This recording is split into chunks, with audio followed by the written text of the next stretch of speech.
आज से सारा काम धंधा बंद, बस टीम बनाओ और करोड़पति बनो। टीम बनाओ धनाधन, करोड़पति बनो फटाफट। ड्रीम 11 इस हफ्ते दे रहा है 50 तोला सोना। क्या? 50 तोला सोना। ये मौका कभी मत खोना। सॉरी, ये ऑफर पिछले हफ्ते का था। इस हफ्ते ड्रीम 11 दे रहा है 35 करोड़पति, यानी कि हर दिन 5 करोड़पति। ये ड्रीम नहीं है भाई, ये सपना नहीं है भाई, ये सर्कल है, सर्कल। आजा मेरे सर्कल में आजा, आजा मेरे सर्कल में आजा। खाली मत बैठो यार, आपका सारा काम हम कर देंगे, बस आप टीम बनाओ और करोड़पति बनो। कितना अच्छा लगता है ना जब ये हमारे सेलिब्रिटी, हमारे चहेते, हमारे स्टार खुलेआम हमारे देश में सट्टेबाजी का प्रचार कर रहे हैं और बोलते हैं टीम बनाओ करोड़पति बनो। कितना अच्छा लगता है ना जब एक गांव की गरीब महिला, अनपढ़ झोपड़पट्टी में रहने वाली महिला जब ये प्रचार करती है कि मैं करोड़पति बन गया और आप भी करोड़पति बन सकते हैं। कितना अच्छा लगता है ना जब आज 12, 13, 14, 15 साल के पढ़ाई करने वाले बच्चे, अपने करियर की तैयारी करने वाले बच्चे जब ये बोलते हैं कि मैं करोड़पति बन गया, आप भी टीम बनाओ और आप भी करोड़पति बन सकते हो।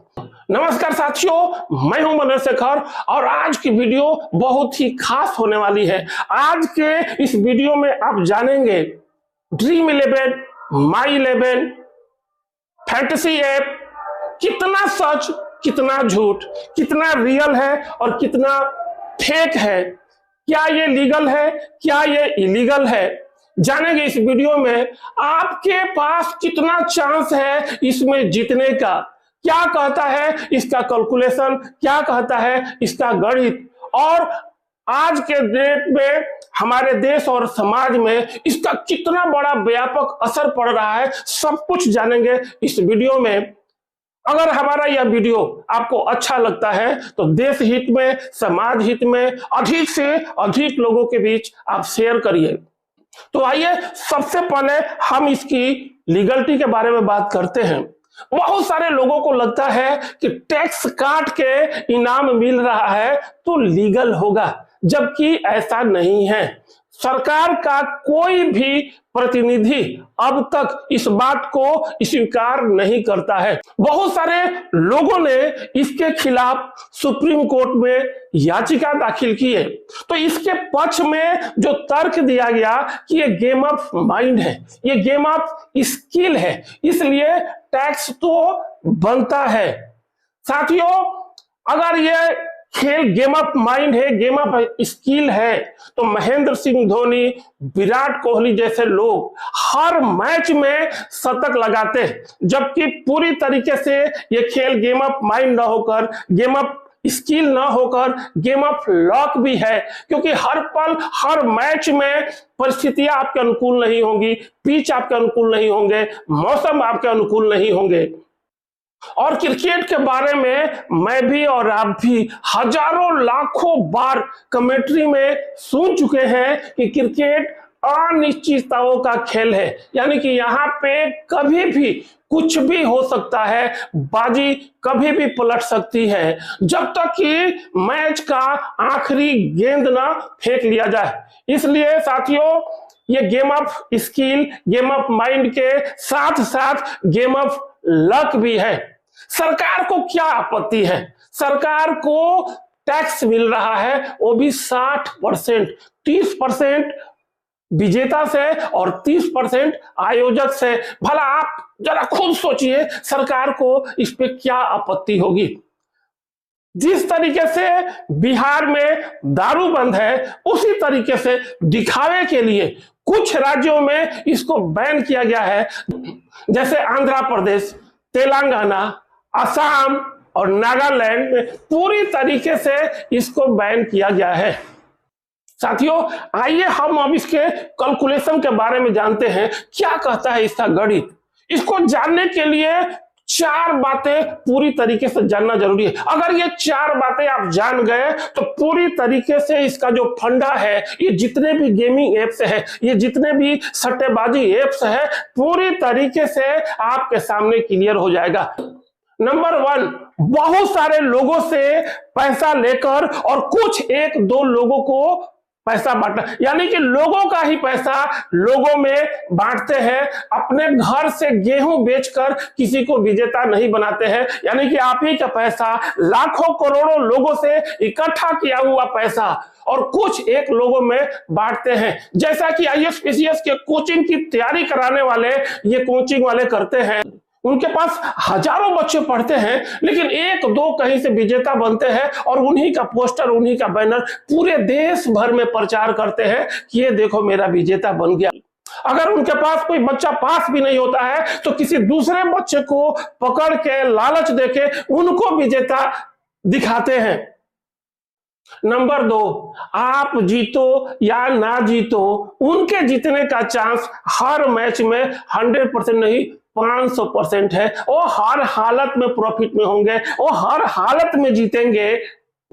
नंबर 3, सब कुछ उनके हाथ में है, पूरा सिस्टम उनके हाथ में है, पूरा सॉफ्टवेयर उनके हाथ में है, पूरा टेक्नोलॉजी उनके हाथ में है, पूरा एडमिन उनके हाथ में है, परिणाम उनके हाथ में है, किसको जिताना है, किसको हराना है, सब कुछ उनके हाथ में है। कितना आया और कितना बांटना है, सब कुछ उनके हाथ में है। रियल विजेता बनाना है, फेक विजेता बनाना है, सब कुछ उनके हाथ में है। आपके हाथ में क्या है? आपके हाथ में है सिर्फ और सिर्फ 39 रुपया 49 रुपया लगाना और अपने किस्मत को, अपने भाग्य को आजमाना। ये आपके हाथ में है। नंबर 4, उनका उद्देश्य क्या है?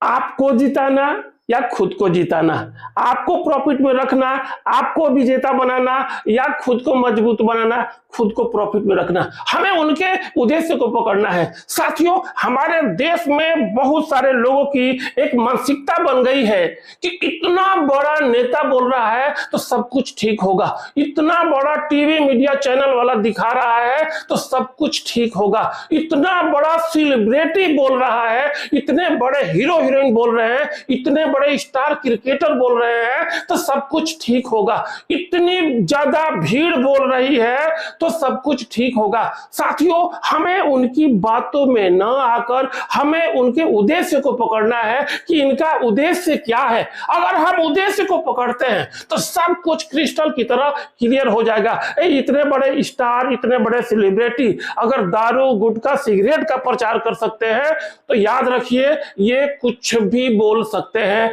कुछ भी प्रचार कर सकते हैं। साथियों, अब हम बात करते हैं आपके कितना प्रतिशत चांस है इसमें जीतने का। मान लीजिए दुनिया का कोई भी गेम हो, अगर दो लोगों के बीच खेला जाए तो आपके पास चांस है 50-50, यानी कि 50% आपके पास चांस है जीतने का और 50% चांस है आपके हारने का। अगर 100 लोगों के बीच कोई गेम खेला जाता है और उसमें आप भाग लेते हैं तो आपके पास चांस है लगभग 1% कि आप जीत सकते हैं। जरा सोचिए, अगर 1000 लोगों के बीच में आप भाग ले रहे हैं तो आपके पास कितना चांस है? 0.01%। अगर यही लाखों लोग जहां पे भाग ले रहे हो, जहां पे करोड़ों लोग भाग ले रहे हैं जिस खेल में, और उसमें आप भाग ले रहे हैं तो आपके पास कितना प्रतिशत चांस है जीतने का? 0.00001% चांस है, वो भी बड़ी मुश्किल से।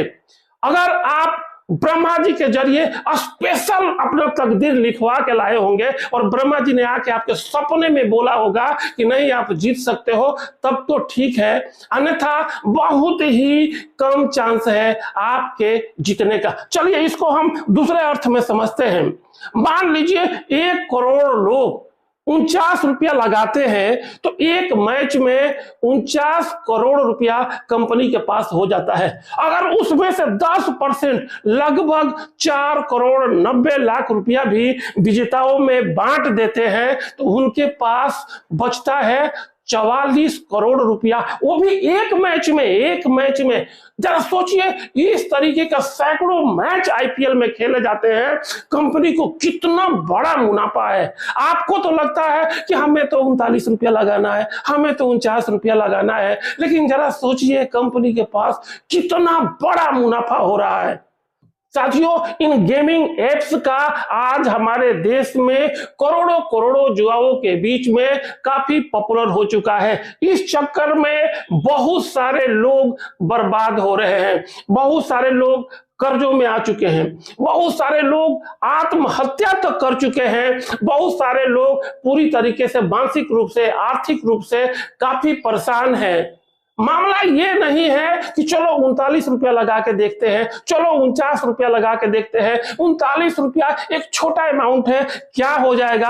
अगर क्या पता, अगर मेरी किस्मत अच्छी हो गई, अगर मैं जीत गया तो मेरी लाइफ पूरी तरीके से सेट हो गया। मामला 39 रुपया, मामला 49 रुपया लगाने का नहीं है, मामला है आपके आदत लगने का, मामला है आपके चस्का लगने का। चलो इस बार जीत जाऊंगा, अगली बार जीत जाऊंगा, 10 लोगों की मैं टीम बना लेता हूं, उसमें जीत जाऊंगा, 100 बार खेलूंगा तो कम से कम एक बार भी अगर जीत गया तो मेरी लाइफ पूरी तरीके से सेट हो जाएगी। और इस चक्कर में लाखों करोड़ों लोग अपना सब कुछ बर्बाद कर रहे हैं, अपना समय, अपना मेहनत, अपना पैसा, सब कुछ बर्बाद हो कर रहे हैं।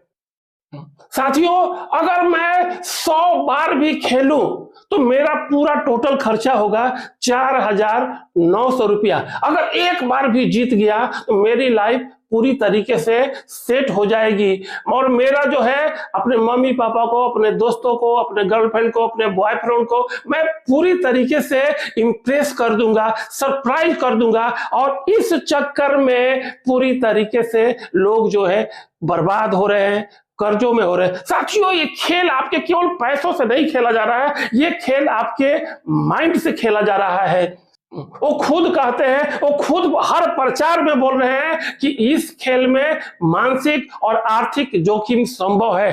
साथियों, बहुत सारे लोग करोड़पति बनने के चक्कर में, करोड़पति तो नहीं बन रहे हैं लेकिन रोडपति जरूर बन रहे हैं।